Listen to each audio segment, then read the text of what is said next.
నియోజకవర్గం మెలియాపుట్టి మండలం రట్టిని గ్రామంలో ఏదైతే పంచాయతీ కార్యాలయంలో ఈ జగన్మోహన్ రెడ్డి ఇచ్చినటువంటి హామీ మద్యపాన నిషేధం చేస్తున్నటువంటి హామీని ఈరోజు అది చేయకపోగా ఈరోజు ప్రభుత్వ కార్యాలయాల్లో మద్యాన్ని సేవించేంత వరకు ఈరోజు వచ్చింది. దానిని మా జనసైనికుడు ప్రశాంత్ రట్టిని జనసైనికులు ఆయన ఆ ఫోటో ఏదైతే బయటకు వచ్చిందో ఇది తప్పు, ఇది సబబు కాదు, ఇది రాజ్యాంగ విరుద్ధం అని ఒక బయట వాట్సాప్ గ్రూప్లో షేర్ చేస్తే దానికి ఇతను లేని సమయంలో ఇంటి ఆడవారి మీదకి ఆ వైస్ సర్పంచ్ బైరాగ్ అనే వ్యక్తి ఇంటి మీదకి వచ్చి మిమ్మల్ని చంపుతాం నరుకుతామని బెదిరిస్తూ చేసినటువంటి వ్యాఖ్యలు తీవ్రంగా జనసేన పార్టీ తరఫున తెలుగుదేశం పార్టీ తరఫున తీవ్రంగా ఖండిస్తూ ఈరోజు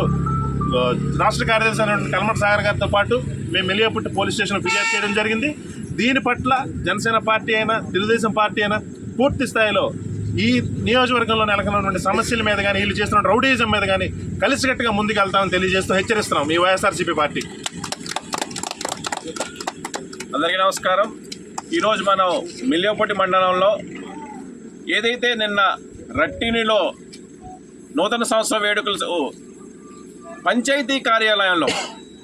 ప్రజాస్వామ్యాన్ని మనం ఏదైతే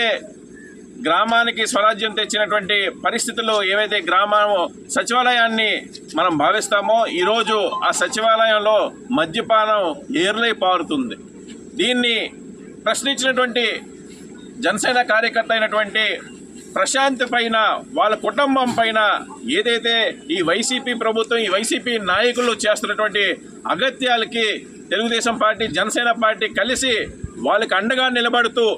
జనసేన కార్యకర్త పైన పడిన తెలుగుదేశం కార్యకర్త పైన పడిన ఉమ్మడిగా ఏదైతే మా అధినేతలు తీసుకున్నటువంటి నిర్ణయం కట్టుబడి ప్రతి ఒక్కరికి కూడా అండగా నిలుస్తూ వాళ్ళకి భుజం తట్టి ప్రోత్సహించే బాధ్యతని తెలుగుదేశం ప్రభుత్వం జనసేన ప్రభుత్వం కలిపి తీసుకుంటుందని రానున్న రోజుల్లో ఇలాంటి కార్యక్రమాలని ఉమ్మడిగా పోరాటం జరుగుతుంది అని తెలియపరుస్తూ సెలవు తీసుకుంటున్నాను.